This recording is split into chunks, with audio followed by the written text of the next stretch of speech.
Deputy chief minister Pawan Kalyan గారికి ముంబై ఒక పెద్ద హాస్పిటల్లో భుజానికి ఆపరేషన్ చేయడం జరిగింది. ఎందుకంటే డిప్యూటీ చీఫ్ మినిస్టర్ కదా, కాబట్టి ఆయన ముంబైకి వెళ్ళి ఆపరేషన్ చేసుకుంటాడు. కామన్ పీపుల్స్కి అదే జబ్బు కానీ ఉంటే వాళ్ళు ఎక్కడికి వెళ్ళాలి?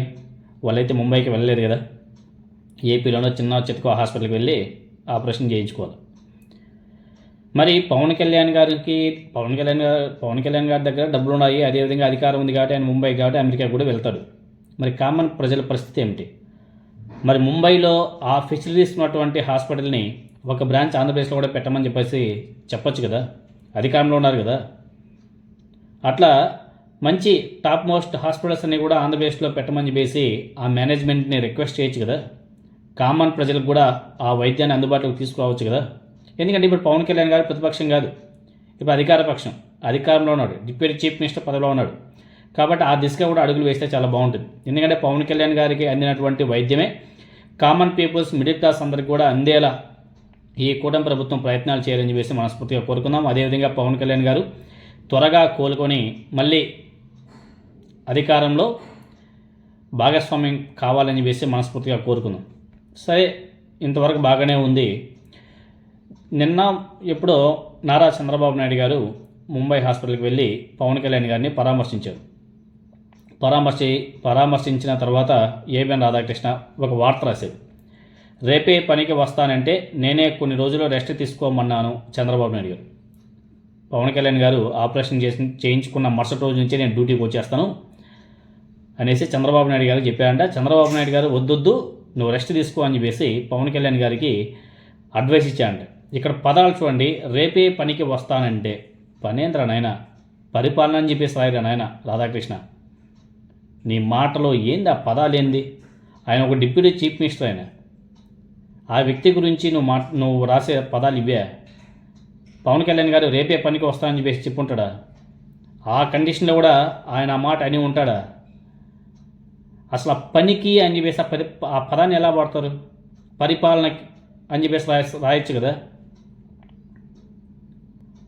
ఏదో బిల్డప్ కోసం కాకపోతే పవన్ కళ్యాణ్ గారు రేపే పనికి వస్తానంటే చంద్రబాబు నాయుడు గారు వద్దొద్దు, నువ్వు రెస్ట్ తీసుకొని రా అని చెప్పేసి చెప్పాడంట. రాధాకృష్ణ అబ్బా, ఈ భలే రాస్తాడబ్బా స్వామి. చేయించుకుంటుంటే పవన్ కళ్యాణ్ గారు ఆ స్థితిలో కూడా పని చేయాలని చెప్పేసి ఎవరు కూడా కోరుకోరు. కొద్ది రోజులు రెస్ట్ తీసుకొని ప్రశాంతంగా ఆయనే డిసైడ్ అయ్యిట్టారు.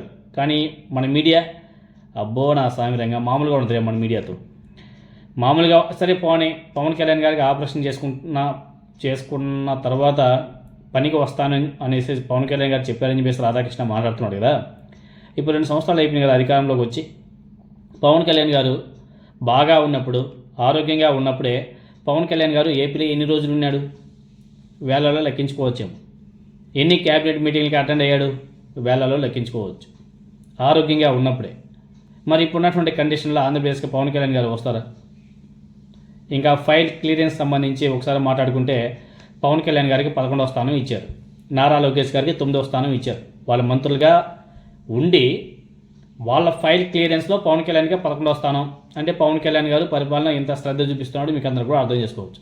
అదేవిధంగా నారా లోకేష్ గారికి 9వ స్థానం మీ ఈనాడు పేపర్లో రాశారు. అదేవిధంగా పవన్ కళ్యాణ్ చూస్తున్న పంచాయతీరాజ్ గ్రామీణ శాఖకు చివరి నుండి 2వ స్థానం డిసెంబర్ 11వ తేదీ 2025లో ఈనాడు పేపర్లో రాశారు. చివరి నుండి 2వ స్థానం, టాప్ నుంచి 2వ స్థానం కాదు, లాస్ట్ నుంచి 2వ స్థానం.